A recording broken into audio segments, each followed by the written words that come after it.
औज़ुबिल्लाहि मिनश्शैतानिर्रजीम बिस्मिल्लाहिर्रहमानिर्रहीम रब्बि इश्रह ली सदरी वयस्सिर ली अमरी वहलुल उक़दतम मिन लिसानी यफ़क़हू क़ौली। नाज़रीन, उम्मीद है कि आप लोग बहुत खैरियत से होंगे और रमज़ान मुबारक का दूसरा अशरा भी ख़त्म होने को आ रहा है। आज 16वां रोज़ा हो गया है, 17वां रोज़ा कहीं पर है, कहीं पे 16वां रोज़ा है।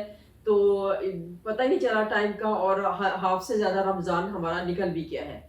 और जितनी बरक़ात इसकी हम इकट्ठी कर सकते हैं, जितनी बरक़ात इकट्ठी कर सकते हैं कर लें। और रमज़ान के महीने में तो ख़ास तौर से तहज्जुद का एहतमाम हो जाता है ईज़िली सब लोगों से। आम दिनों में तो तहज्जुद की नमाज़ पढ़नी मुश्किल लगती है कुछ लोगों को, जो अल्लाह के ज़्यादा करीब बंदे हैं, जो तहज्जुद में आदी होते हैं, उनके लिए तो ये मसला नहीं है। लेकिन मोस्टली लोगों को तहज्जुद के टाइम पे उठना थोड़ा सा मुश्किल लगता है। तहज्जुद की नमाज के साथ जो वजीफ़ा आपने करना है वो भी बहुत आसान वजीफ़ा है, लेकिन पावर के लिहाज से बहुत स्ट्रॉन्ग वजीफ़ा है। तो नाज़रीन, मैं आपको एक और बात यहाँ पे क्लियर करती जाऊँ कि 2 रकत नमाज नफल बराए हाजत आप अगर पढ़ते हैं, उसकी नियत करते हैं, तो 2 रकत नमाज नफल बराए इस्तिग़फ़ार भी कर लें, 2 रकत नमाज नफल बराए वज़ू भी कर लें। जैसे कहते हैं कि वज़ू के 2 नफल पढ़ने होते हैं, फिर आपने इस्तिग़फ़ार के 2 नफल पढ़ने होते हैं, फिर उससे आप हाजत के पढ़े। तो आप 2 रकत नफल नमाज बराए हाजत करते हैं, उसके साथ ही आप 2 नियतें और भी कर सकते हैं। मैं आपको बता रही थी कि आपने 2 रकत नमाज नफल बराए हाजत पढ़ने हैं तहज्जुद की नमाज में, ठीक है। और उसके साथ आपने 2 रकत नमाज नफल बराए हाजत, 2 रकत नमाज नफल बराए इस्तिग़फ़ार भी कर लें, 2 रकत नमाज नफल बराए वज़ू भी कर लें। ये 3 नियतें आपने करके तो उसके बाद आपने अल्लाहु अकबर और फिर आपने सुब्हानक अल्लाहुम्मा व बिहम्दिका व तबारक अस्मुका नमाज पढ़नी है पूरी। और उसके साथ पहली रकत में आपने 11 दफ़ा सूरत काफ़िरून पढ़नी है। कुल या अय्युहल काफिरून ला अबुदु मा ताबुदून वला अंतुम आबिदून मा अबुद वला अना अबुदु मा अबदतुम वला अंतुम आबिदून मा अबुद लकुम दीनुकुम वलिय दीन। ठीक है, ये पढ़नी है। और उसके बाद 11 दफा और दूसरी रकत आपने पढ़नी है। दूसरी रकत में आपने कुल हुवल्लाहु अहद पढ़नी है, ये भी आपने 11 दफा पढ़नी है।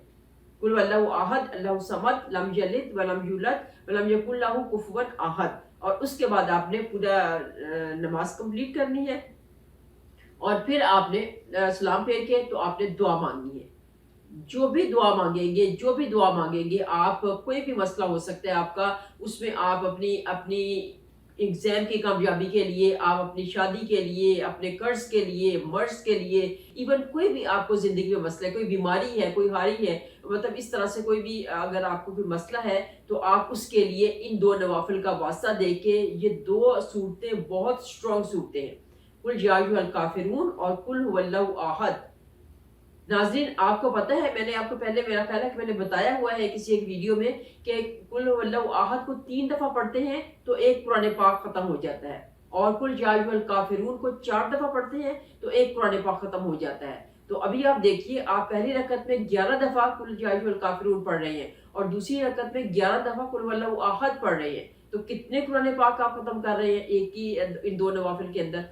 तो आपको कितना सवाब मिलेगा और अल्लाह ताला आपकी दुआ बहुत जल्द कबूल करेंगे। तो ये ज़रूर रमज़ान के दिन में भी कर सकते हैं। आप रमज़ान के दिनों में करेंगे तो आपको सोने पे सुहागा वाली बात हो जाती है। अगर आप रमज़ान के बाद भी इसको करते हैं तो तहज्जुद की नमाज रमज़ान के बाद भी पढ़ी जाती है। तो आप तहज्जुद की नमाज बाद में जब पढ़ें या रमज़ान में पढ़ें तो ये तहज्जुद की नमाज के साथ का वजीफ़ा है, ठीक है। तो आपने इंशाल्लाह इस रमज़ान में या रमज़ान के बाद आपको अगर कोई हाजत कबूल करवानी है तो तहज्जुद में उठें और ये 2 नवाफिल पढ़ें और उसके बाद अल्लाह ताला से अपनी दुआ को कबूल करवा लें, अपने दुआ की कबूलियत पे स्टैंप लगवा लें।